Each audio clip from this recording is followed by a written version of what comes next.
Kembali lagi di Kerja. Kali ini aku akan membahas satu perusahaan milik pemerintah daerah di Jawa Timur ya, yaitu Bank Jawa Timur atau kode sahamnya BJTM. Nah, ini perusahaan yang lumayan aku suka ya, karena mereka kinerjanya sangat positif dan mereka bisa mempertahankan kinerja positifnya itu selama belasan tahun. Nah, nanti aku kasih lihat Bank Jatim ini ya. Ini websitenya Bank Jatim. Ini informasinya cukup lumayan banyak ya. Jadi ini merupakan perusahaan atau bank ya, bank lebih tepatnya, bank yang sangat positif, apalagi terutama bank dari pemerintah daerah ya. Bank dari pemerintah daerah itu terbiasa kita lihat sering disalahgunakan oleh pejabat ya untuk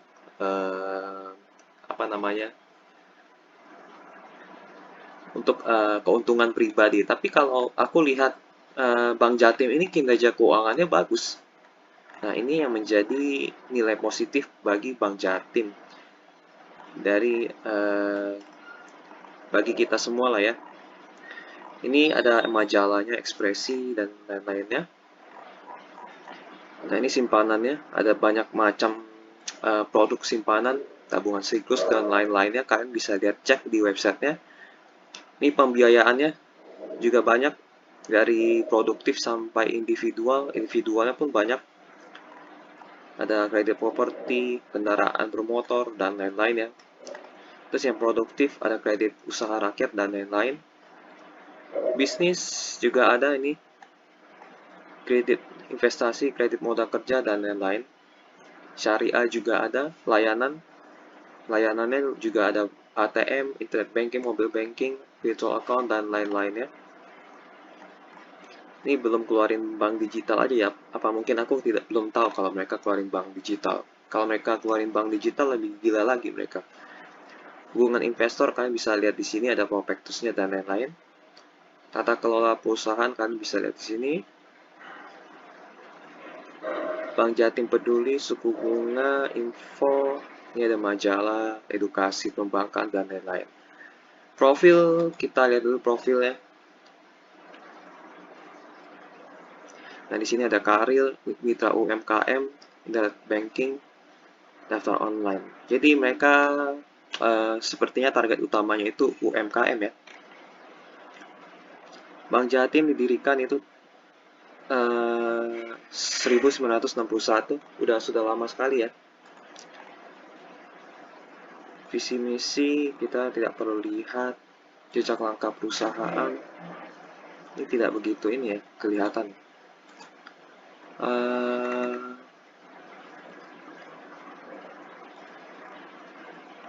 Mereka IPO di tahun, kita cari mereka kapan IPO ya.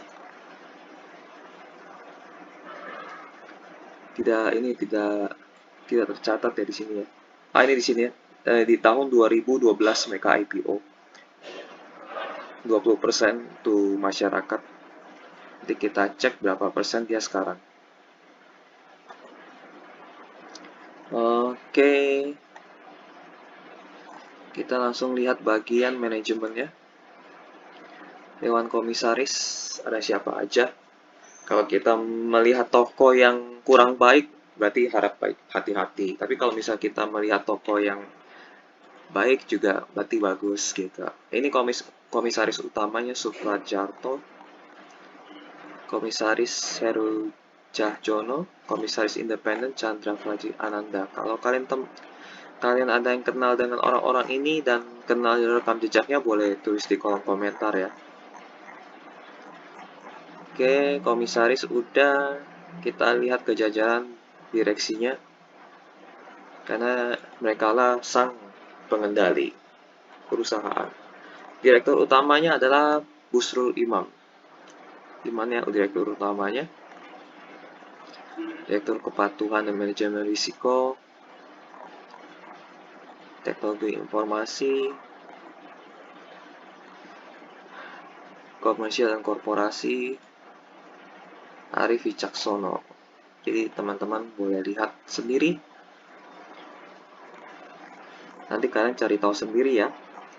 Nah, mungkin aku akan lihat bagian ini kali ya.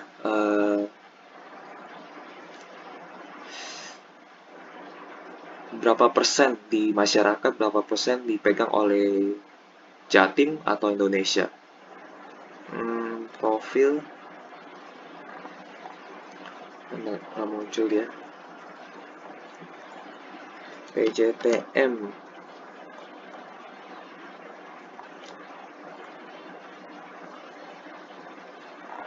Nah, ini profilnya ya.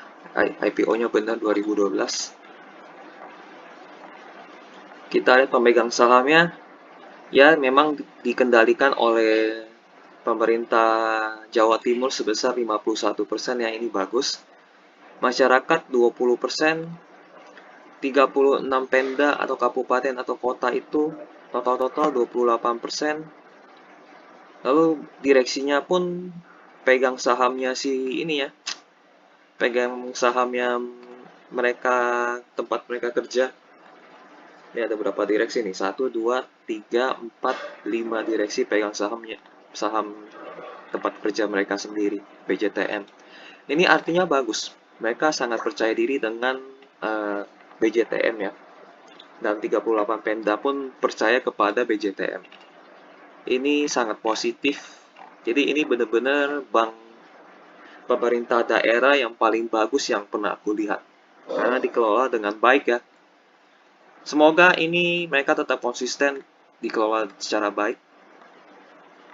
Aku pikir sudah ya tentang websitenya. Kalian nanti kalau mau lihat lebih detail bisa, atau mau buka rekening di Bank Jatim pun kalian cari sendiri di websitenya ya, bankjatim.co.id. Oke, kita langsung masuk ke laporan keuangan. Nah, laporan keuangan yang paling terakhir 31 Maret 2022. Nah, asetnya kita tidak akan lihat karena asetnya itu dia campur banget. Ini tabungan pada Bank Indonesia, tabungan pada bank lain, dan lain-lain. Ini lumayan bingung. Kalian lihatnya nanti bingung, tapi aku akan langsung lihat liabilitasnya dengan ini kayaknya terlalu kecil ya angkanya ya. Kita besarkan dikit. Nah, di sini di liabilitasnya kita bisa lihat simpanan dari nasabah. Jadi simpanan dari nasabah itu dianggap sebagai utang. Jadi uang yang masuk, misalnya kita simpan di bank, uang yang masuk itu bukan menjadi milik bank, tapi tetap milik kita, makanya dicatat di dalam utang atau liabilitas. Total simpanan dari nasabah itu 91 triliun ya. Ini dikali 1 juta. Berarti kalau dikali 1 juta ya benar 91 triliun. Benar kan? 1 juta, 700 juta, 300 miliar, 91 triliun. Jadi simpanan nasabah 91 triliun, simpanan dari bank lain 1 triliun. Jadi mereka dipercaya oleh bank lain. Jadi total simpanan itu 92 triliun ya. Jadi jumlah utang mereka, jadi kita harus kurangin dengan simpanan dari pihak lain.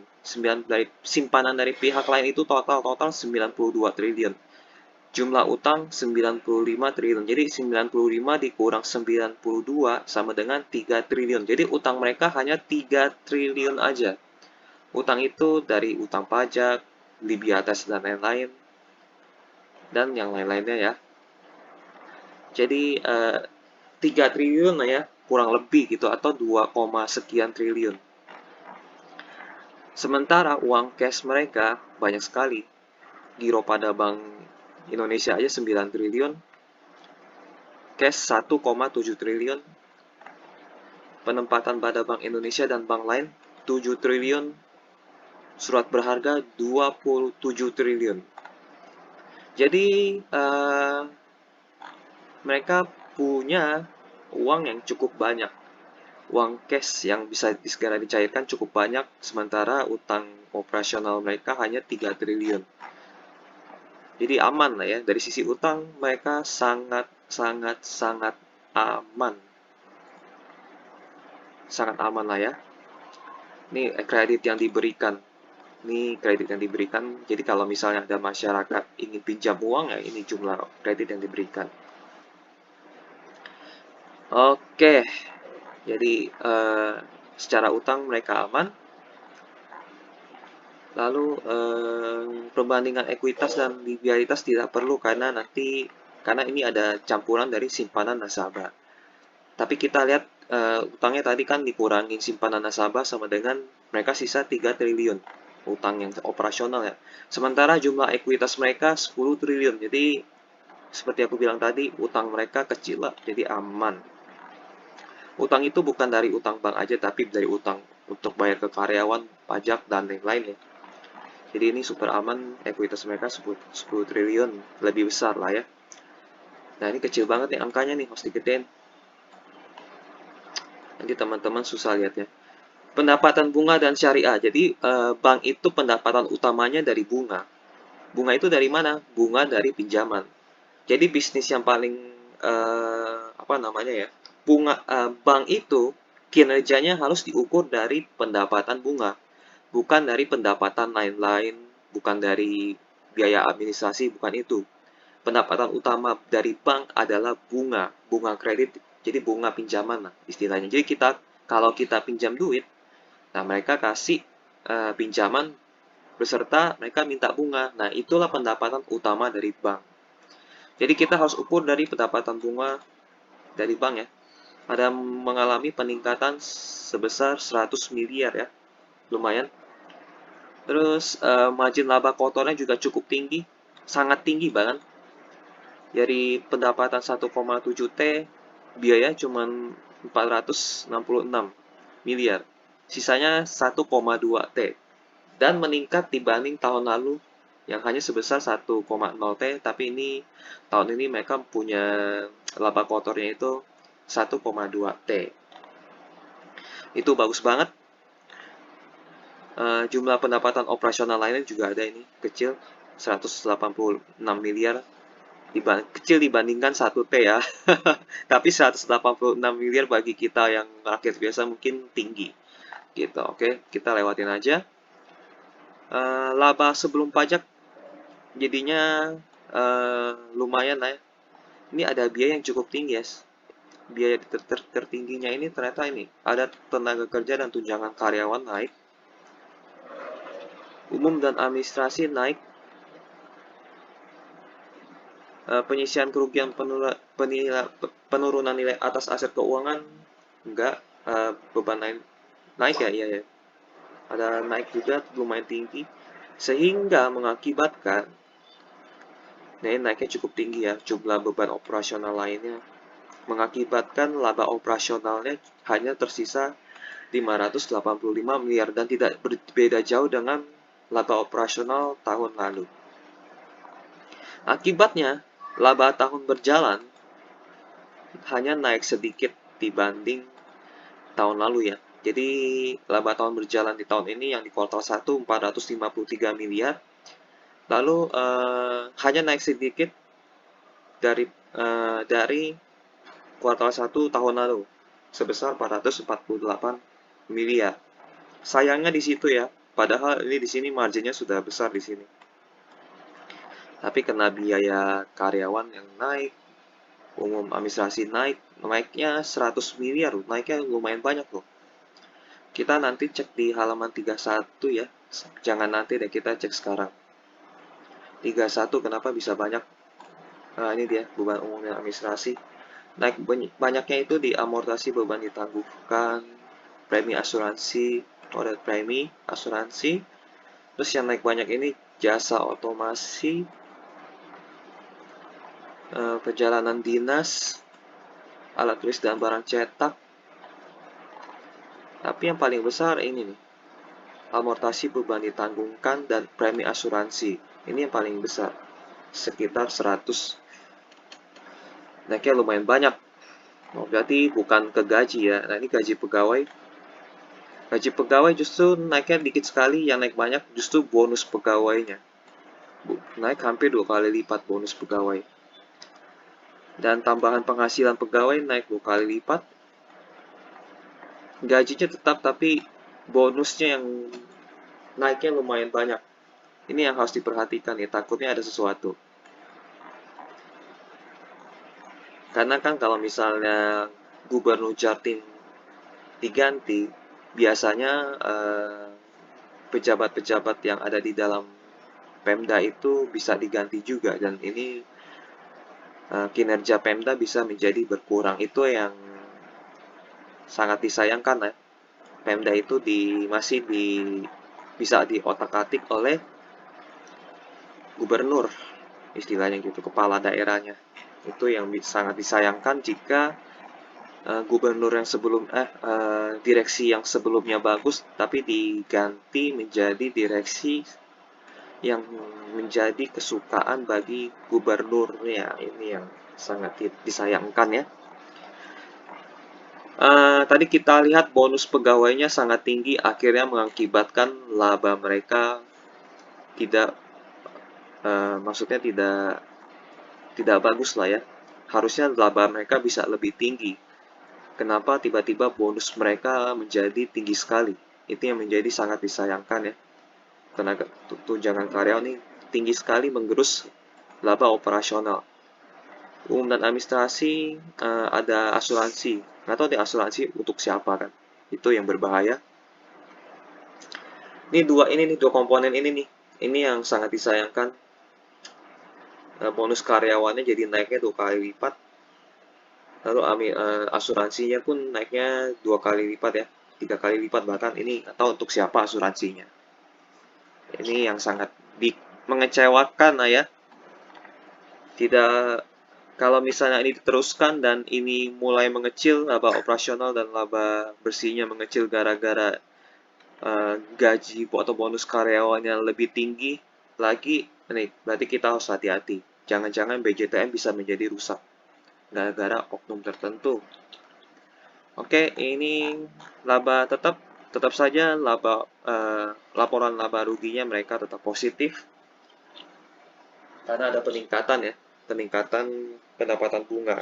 Tapi kalau kita lihat misalnya kinerja mereka memburuk karena atau nih apakah ini direksi manajemen yang baru atau yang lama ya kan?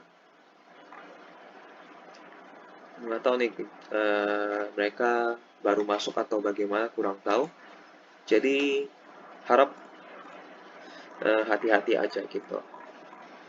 Tapi sekarang sih dari kuartal 1 masih oke, cuman aku kurang senang di bagian yang tadi gaji pegawai, bonus pegawainya naik dan biaya asuransinya naiknya cukup tinggi. Nggak tahu asuransinya buat siapa gitu. Oke, kita langsung masuk ke arus kas. Arus kasnya tetap positif ya. Arus kasnya masuk positif karena uang yang masuk itu 1,6 T, 1,7 T. Pengeluaran untuk bunga sedikit. Nah, ini beban tenaga kerja tunjangan karyawan ini naik 100 miliar nih. Ini parah sih, naik 100 miliarnya itu lumayan banyak. Pembayaran beban umum administrasi itu dari asuransi tadi kita lihat ini juga naiknya lumayan banyak. Ini Bank Jatim harus diperhatikan. Atau kalau misalnya ada public expose, kalian tanya kenapa gaji tiba-tiba, bonus pegawai tiba-tiba naik 2 kali lipat. Kalian harus tanya itu. Bagi kalian pecinta BJTM ya kalian tanya itu, dan ada biaya asuransi, itu asuransi untuk apa? Untuk pegawai atau untuk siapa gitu ya? Kalian tanya itu juga. Ini dua komponen ini yang biayanya naik tinggi hingga menggerus arus kas dan laba bersih. Ini yang menjadi catatan. Tapi overall mereka tetap positif. Gitu. Oke, kita lihat apakah pendanaan tidak ada ya, pendanaan tidak ada pinjaman bank. Mereka ada beli surat berharga. Oke, arus kas sudah positif. Jadi kuartal 1 aku pikir positif laporan keuangannya dari sisi utang, dari sisi laporan laba rugi, dari arus kas juga positif. Yang aku tidak senang yang ini, kenaikan bonus karyawan dan ada asuransi yang naiknya 3 kali lipat tadi kita lihat. Aku kurang senang di dua ini. Ini ada apa ini? Kenapa bonus pegawai bisa naik 2 kali lipat dan asuransi naik 3 kali lipat? Dan asuransinya untuk siapa? Dua poin yang tidak aku sukai. Apakah mereka tiba-tiba membuat Bank Jatim kinerjanya sangat bagus atau gimana, kan nggak jelas. Padahal kinerjanya gitu-gitu aja kan, omset cuma naik 100 miliar doang. Nah, ini yang menjadi pertanyaan. Oke. Kelemahan dari Pemda, ya itulah perusahaan milik pemerintah daerah ya. Kalau misalnya gubernur ganti, direksi bisa dicopot dengan mudah oleh kepala daerahnya. Itu yang menjadi sisi negatif dari perusahaan milik daerah ya. Padahal Bank Jatim ini aku suka kinerjanya selalu bagus gitu. Dan kita lihat ya dari tahun 2009 sampai tahun 2021 mereka mencetak kinerja yang sangat-sangat positif. Sangat-sangat positif loh. Bukan sangat, tapi sangat-sangat positif. Lihat aja dari omset, mereka terus bertumbuh ya. Dari yang omsetnya 2 triliun menjadi 5 triliun. Ini trennya naik terus 2019. Laba bersih juga sama, dari 500 miliar menjadi 1,3 T. Ini terus bertumbuh. Dari omset, dari laba bersih, dan tidak lupa ekuitas juga bertumbuh. Jadi kita kalau beli saham sama dengan beli ekuitas. Ekuitas yang selalu bertumbuh setiap tahun ada perusahaan yang sangat bagus, alias perusahaan yang sangat cuan. Dan ini salah satu saham yang investorable karena ekuitasnya naiknya lumayan tinggi. Dalam hitungan setahun, digit di depannya selalu berganti. Ini ada yang 2 tahun, 2 tahun, 2 tahun, 1 tahun, 2 tahun. Ya maksimal 2 tahun lah digit depannya ganti. Dan sampai tahun 2021 pun kinerja mereka terus naik, ya. Nah, di sini mulai masuk 2022, mereka ekuitasnya mulai seret nih. Kok ini ekuitasnya jadi turun? Nah, ini yang bikin aku menjadi apa ya, was-was. Tadi kan karena kenaikan gaji, bonus karyawan itu cukup tinggi ya, bonus karyawan cukup tinggi dan asuransi juga cukup tinggi, naiknya 3 kali lipat, hingga mengurangi ekuitas dari si Bank Jatim ini. Nah, aku mulai was-was nih, ada apa ini? Kenapa bonus karyawan naik 2 kali lipat? Itu untuk siapa 100 miliarnya? Masa gaji pegawai biasa nggak mungkin naik? Kemungkinan ini masuk ke direksi atau manajemen. Kemungkinan ya, baru nebak ya. Ini bisa, siapa tahu bisa aja salah kan gitu kan. Ini ekuitasnya jadi seret, nggak tahu kenapa ya. Harusnya sih kinerjanya kalau diukur dari 2009 sampai 2009 kinerjanya sangat bagus. 2020 dan 2021 mungkin kita maklum karena ada pandemi. Jadi orang ada yang utang tertahan atau utang tidak diberikan. Kan bank sempat menahan kredit ya. Pada saat pandemi berlangsung, mereka tidak memberikan utang kepada sembarang orang. Jadi kinerja mungkin seret karena itu. Tapi 2022 harusnya kinerja mulai membaik ya. Gitu. Ini yang menjadi catatan ya, apakah direksinya ada main atau gimana kurang tahu karena ada peningkatan 100 miliar bonus untuk karyawan. Nah, karyawannya itu siapa? Kita tidak tahu. Tapi secara highlight secara tahunan ya, highlight secara tahunan mereka positif. Tapi masuk ke 2022 mulai seret ya, nggak tahu kenapa seretnya. Apakah uh, mismanagement atau apa? Ini kalau 2020 dan 2021 kita maklum karena pandemi itu aja. Nah, untuk mengetahui lebih lanjut, ya kita mungkin harus tunggu laporan keuangan selanjutnya lah ya, kuartal-kuartal selanjutnya. Mungkin bahkan kita tunggu sampai akhir tahun. Bagaimana kinerja mereka, apakah tetap fantastis atau tidak. Kalau misal memang mulai seret, nah mungkin kalian harus mempertimbangkannya. Apakah ada sesuatu atau tidak. Karena kita harus cari tahu kenapa bisa mulai seret gitu. Itu yang menjadi pertanyaan ya. Karena dari tahun-tahun sebelumnya kinerja mereka sangat cantik gitu. Oke, paling itu aja. Secara hal tahunan mereka positif, tapi mulai kena pandemi mereka mulai seret. Tahun 2022 mereka kelihatan seret.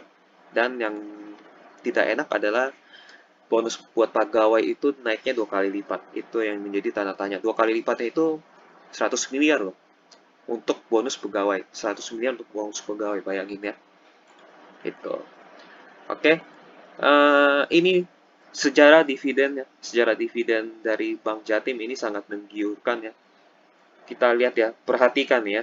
Dari tahun 2013 sampai 2022, dividen mereka selalu naik jumlah yang dibagikan ya. 39, 40, 41, 43, 44, 45, 48, 52. Jadi setiap tahun dividen mereka bagikan ya, per lembarnya selalu naik. Jadi misalnya kalian beli harga BJTM di tahun 2013 seharga sekian, misalnya 100, misalnya contoh ya. Terus tiba-tiba 2022 jadi 200 dong harga sahamnya. Ini contoh ya. Itu kalian kalau misalnya beli di 100 dapat dividen 52, itu kalian enak banget gitu. Jadi positifnya lagi di tempat yang lain yaitu dividennya selalu bertumbuh. Jadi kalau kalian hold dari 2013 mungkin dividennya di current sekarang udah 10%. Itu contoh kan. Jadi BJTM ini bisa dikatakan saham yang bisa di hold jangka panjang. Gitu. Kalau kalian misalnya hold dari tahun-tahun 10 tahun yang lalu sini kalian nikmat sekali. Mungkin kalian sekarang terima dividen yang itu sekitar 10%. Bahkan yieldnya sendiri ya, dari tahun ke tahun itu 7%, 8%, 7%, 9%, bahkan pernah menyentuh 9% nih. 6%, 5%, 16%, 8%, 5%, 6%. Ini gila kan? Jadi, kalian kalau beli saham ini, kalau bisa di hold seumur hidup gitu. Tapi tetap balik lagi kalian harus selalu pantau laporan keuangannya per kuartal apakah ada yang aneh atau tidak. Kalau menunjukkan gejala aneh-aneh yang semakin aneh baru kalian lepas. Namun ini yieldnya ini sangat nikmat ya setiap tahunnya itu di atas bunga deposito itu nikmat banget. Itu benar-benar nikmat. Jadi ukuranku bukan dari obligasi. Kenapa aku pakai ukuran dari di atas deposito? Karena gini, saham itu sebenarnya kita incernya itu capital gain. Dividend yield-nya itu bonus. Jadi kalau sifatnya bonus artinya kita nggak terima dividen pun kita nggak peduli. Tapi kalau misalnya ada dividen yield yang di atas bunga deposito itu kita senang banget. Capital gain-nya aja udah bikin senang, apalagi kalau misalnya dividen yield-nya juga tinggi di atas deposito bank. Itu kita sangat keuntungannya jadinya double. Kita dapat capital gain, kita dapat dividen yield. Makanya aku ukurannya itu deposito bank, bukan obligasi. Kalau kita ngincernya bunga yang setiap tahun dapat ya kita incernya obligasi. Kan gitu. Tapi kan di saham beda, kita incernya capital gain yang hal yang paling utama. Jadi untuk dividen aku lebih ukurnya itu lebih bagus, lebih tinggi yaitu di bagian tolak ukurnya itu adalah di atas deposito bank. Dan ini sudah di atas deposito bank. Jadi ini menarik. Jadi ini salah satu contoh saham dividen ya. Jadi kalau bagi kalian yang ingin menyimpan mendapatkan saham yang apa namanya selalu membagikan dividen yang cukup tinggi ya kalian bisa masuk ke BJTM. Setiap tahunnya dividen yield-nya tinggi sekali ya setiap tahun nih 6%, 5%, 8%, bahkan pernah 9%, 7%. Nah, ini kalian nikmat sekali ya. Gitu. Jadi, tapi tetap kalian harus pantau setiap kuartal laporan keuangannya apakah mereka melakukan hal yang aneh-aneh atau tidak. Tapi di yang kuartal yang ini mereka sedang menunjukkan tanda yang aneh tapi belum kelihatan ya. Nanti kita lihat lebih lanjut di kuartal selanjutnya atau mungkin akhir tahun. Apakah masih bisa dibeli sekarang? Bisa juga. Tapi kalian harus pantau tetap hati-hati gitu. Oke, dari dividennya ini sangat positif. Ini bisa masuk kategori saham dividen. Bisa di hold seumur hidup karena dividen setiap tahunnya itu di atas bunga deposito. Bagaimana dengan kinerja harga sahamnya ya? Kita coba lihat kinerja harga sahamnya.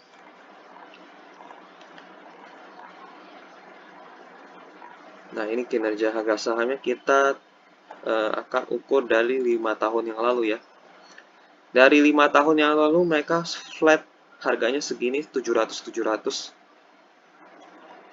Kalau dari maksimal mereka berarti bertumbuhnya mereka pelan sekali. Ini maksimal itu dari 2013 ya. Dari 2012 mereka IPO, 2012 ke 2022 mungkin 10 tahun ya. Selama 10 tahun mereka bertumbuhnya pelan. Mungkin harganya ini rata-rata sekitar 400, naik ke 700. Jadi nggak sampai 100% kenaikannya. Jadi ini benar-benar saham untuk dividen aja. Tapi kalau untuk capital gain kalian jangan berharap ya. Karena selama 5 tahun aja mereka stay-nya di 700-an. Gitu. Ini jangan berharap terlalu banyak dari capital gain BJTM. Kalian berharap saja pada dividen yield mereka yang cukup tinggi. Nah ini, yield mereka cukup tinggi di atas bunga deposito gitu. Kalau apalagi kalau kalian hold dari harga yang paling rendah ya, ini dividen yieldnya mungkin bisa di atas 10%, 11%, 12% gitu. Kalau kalian hold dari harga yang paling rendah gitu. Oke, next kita lihat ke presentasi mereka ya. Tentang Bank Jatim, ini presentasi mereka itu 2021 September, karena yang baru belum mereka keluarin. Jadi aku pakai data yang paling lama mereka. Visi kita lewatin, kontribusi tetap tumbuh selama pandemi benar. Dividen per lembar naik terus setiap tahun itu benar, tadi kita udah lihat masih sama-sama. Ini kinerjanya mirip SMSM ya. Saham SMSM Saham SMSM itu swasta, jadi bisa di hold seumur hidup. Jadi tanpa campur tangan pemerintah. Jadi direksinya tetap sama-sama itu aja. Bahkan mungkin pengendalinya adalah ownernya sendiri gitu. Kalau Bank Jatim kita harus hati-hati, gubernur ganti, direksi bisa ganti. Jadi itu yang menjadi kewaspadaan kita lah ya. Kontribusi, oke, perkembangan, komposisi, oke, komposisi PRTB di posisi Pulau Jawa, Jawa Timur 24% lah ya. Nomor 2, manufacture. Ini data-data ini penting nggak sih sebenarnya data-data ini? Karena kita lihat secara kinerja perusahaan ini bisa jadi penting. Tapi cukup tahu aja, jangan sampai terlalu dalam gitu. Bank Jatim terus bertumbuh di tengah pandemi. No comment sih kalau untuk ini.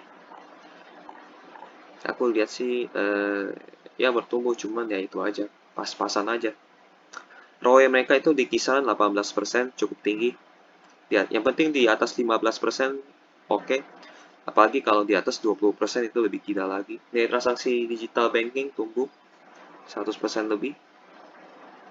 Branding digital banking yang menghubungkan semua kebutuhan dan semua akses perbankan G-Connect. Jadi ternyata ada ya mereka digital banking G-Connect. Pemda, LSM, pelaku UMKM, masyarakat umum, G-Connect. Restrukturisasi kredit untuk 3.000 debitur, kemudahan bagi nasabah yang terdampak pandemi. Ya, ini memang harus melakukan restrukturisasi ya, susah amat. Mereka harus melakukan ini biar kreditnya bisa lebih ringan dan mereka pun mendapatkan keuntungan juga kalau misalnya mereka bisa bayar utang. Oke, yang biru-biru ini total, yang orange bulanan. Terdampak pandemi Juni 2021. Ini data lama, jadi kita nggak akan lihat lebih banyak. NPL-nya di bawah 2%, ini bagus banget ya. Bahkan di semester 1 2001 di bawah 1% NPL-nya. NPL itu kredit macet. Kredit yang macet yang lebih bagus itu di bawah, semakin kecil semakin bagus. Jadi Bank Jatim ini lumayan jago ya. Kredit macetnya di bawah 1% nih di semester 1 2001. Jadi semua klien atau semua peminjam di Bank Jatim itu nggak lupa bayar utang lah istilahnya ya. Bagus. Atau yang tukang tagihnya serem. Antara dua itu, nggak lupa bayar atau tukang tagihnya serem. Pilihan tempat untuk investasi, ya ini benar. Kita udah lihat sendiri ya, dividennya selalu naik setiap tahun. Dan yieldnya akan selalu naik setiap tahun ya, otomatis. Ketika dividennya naik, otomatis yieldnya semakin naik. Nilai investasi tumbuh, capital gain plus dividend gain, tapi kita lihat capital gainnya tipis banget naiknya, jadi kita bisa cuman berharap dari dividen yieldnya aja sih. Capital gain mah, apa sih gitu ya, tadi kita lihat sendiri. Udah 10 tahun tapi dia naiknya cuman belum sampai 100%. Mendekati 100% lah ya, lebih tepatnya. Dan ini kita pengen lihat rencana ke depan mereka bagaimana sih. Nggak ada sih, mereka hanya menampilkan data-data aja. Outlook, ya mereka hanya menampilkan data-data histori, jadi mereka tidak mempresentasikan yang kedepannya rencananya mereka mau ngapain aja gitu. Program pemerintah, penanggulangan pandemi, pengembangan, mungkin ini kali ya, fokus pengembangan digital banking pada 3 pilar. Mungkin ini yang menjadi rencana masa depan mereka ya, yaitu G-Connect mereka powered by Bank Jatim. Jadi mereka akan masuk ke bank digital. Fokus peningkatan transformasi digital banking selama pandemi. Iya, ini yang menjadi rencana mereka ke depan. Kita lihat bagaimana kelanjutan G-Connect ini ya ke depannya. Apakah ada kemajuan atau tidak. Kalau misalnya tidak ada kemajuan atau jadi wacana aja, ini harap hati-hati gitu. Karena aku agak takut ya di sini nih, bonus karyawan 100 miliar atau naik 2 kali lipat itu kayaknya sesuatu tanda-tanda yang agak mulai bahaya gitu. Oke sih, presentasi mereka udah cukup lah. Mereka cuma ngomongin soal G-Connect aja. Sisanya kita lihat bagaimana kelangsungan G-Connect ini ke depannya. Oke, kita langsung masuk ke tanya jawab ya. Pertanyaan pertama, bagaimana BJTM tumbuh lebih lanjut sedangkan Jawa Timur menjadi batasan designated market? Apa maksudnya designated market? Batasan designated market. Kok baru dengar istilah itu? Pada posisi makro saat ini menunjukkan bahwa Jawa Timur menjadi penyumbang PDRB terbesar kedua setelah DKI Jakarta dalam skala nasional, yang artinya merupakan potensi besar dan adanya rencana pemindahan ibu kota oleh pemerintah. Hal tersebut menjadi peluang bisnis bagi Bank Jatim ke depannya untuk mengembangkan potensi Jawa Timur.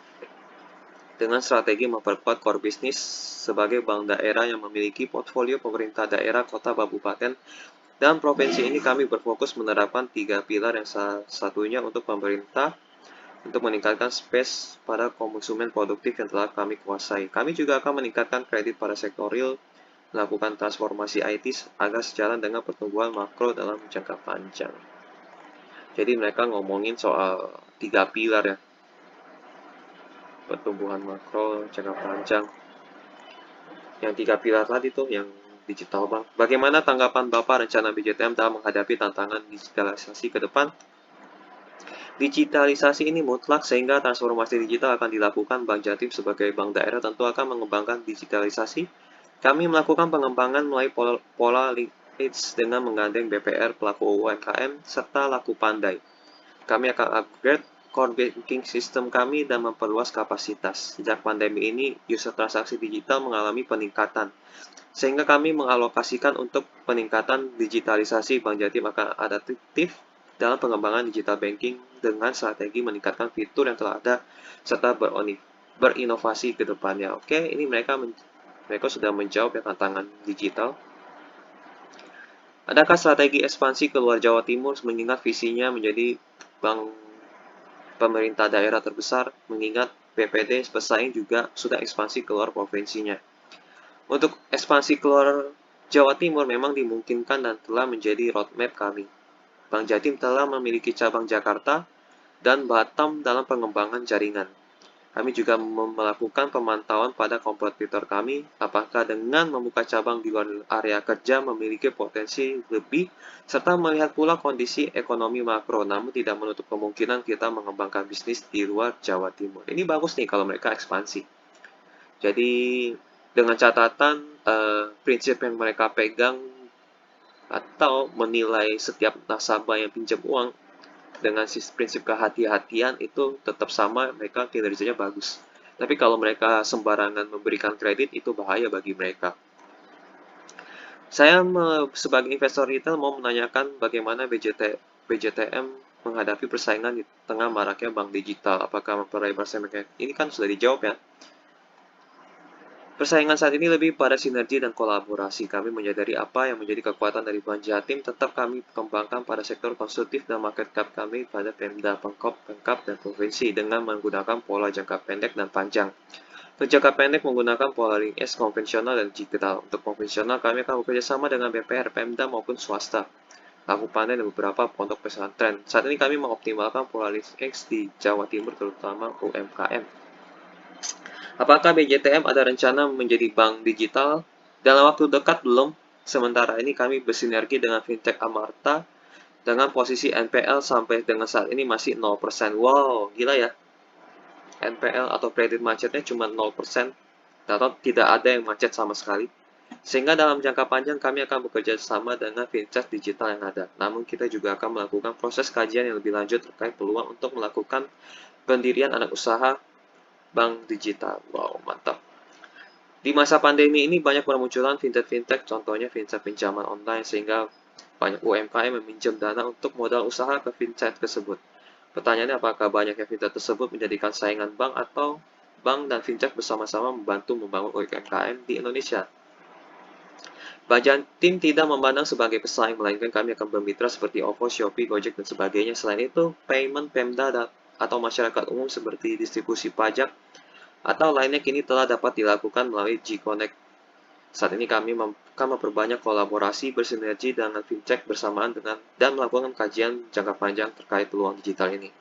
Melalui sinergi ini kami sudah mendapatkan benefit yang cukup. Ya, mereka tidak menganggap saingan tapi menjadikan sebagai partner ya. Ini bagus.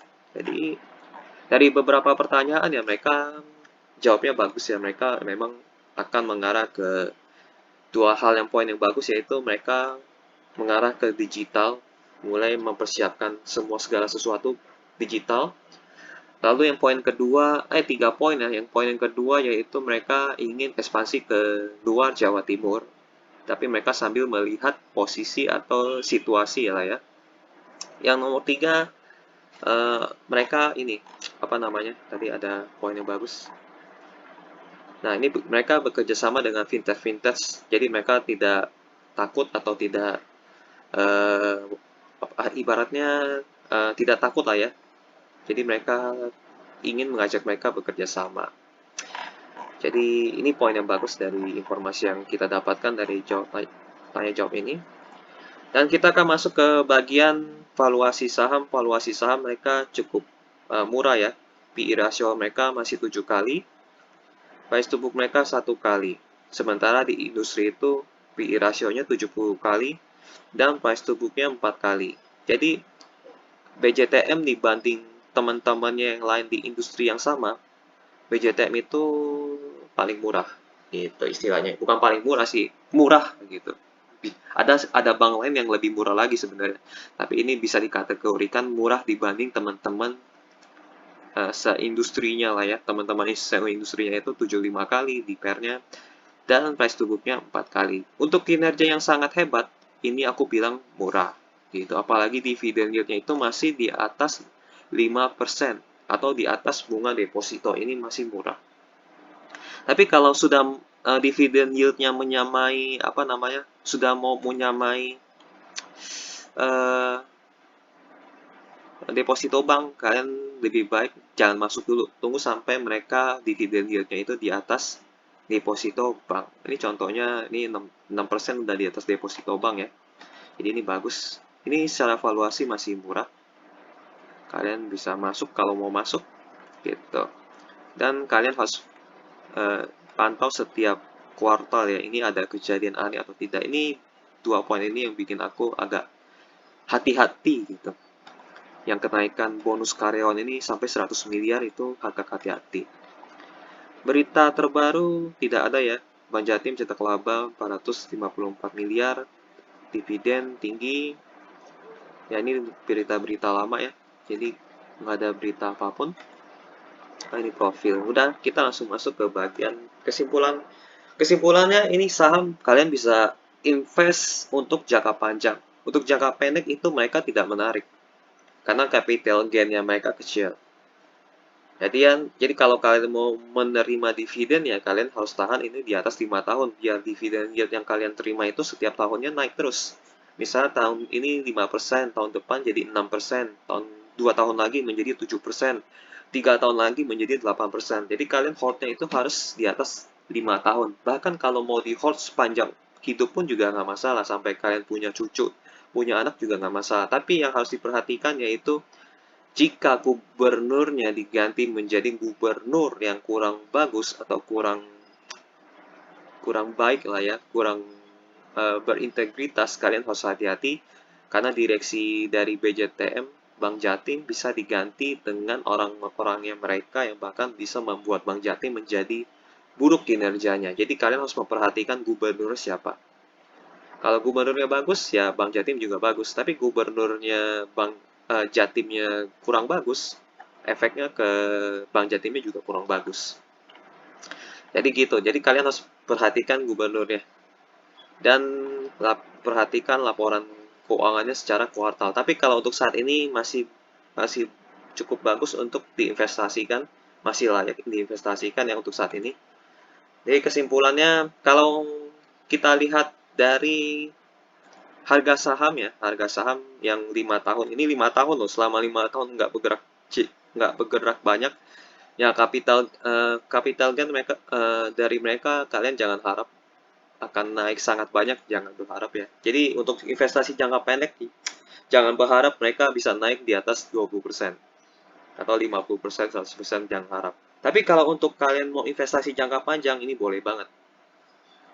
Kalian boleh investasi jangka panjang di sini, bahkan sampai 5 tahun ke atas atau 10 tahun ke atas pun nggak masalah kalian investasi jangka panjang untuk mendapatkan dividen yield yang tinggi, yang dividennya ini setiap tahun selalu naik. Kalau misalnya kalian beli tahun ini, 5 tahun ke depan mungkin dividen yield kalian bisa 10% setiap tahun. Setahun mendapatkan 10% gitu kan. Misalnya kalian invest di tahun ini 1 miliar, 5 tahun ke depan kalian bisa mendapat 100 juta dari dividen gitu.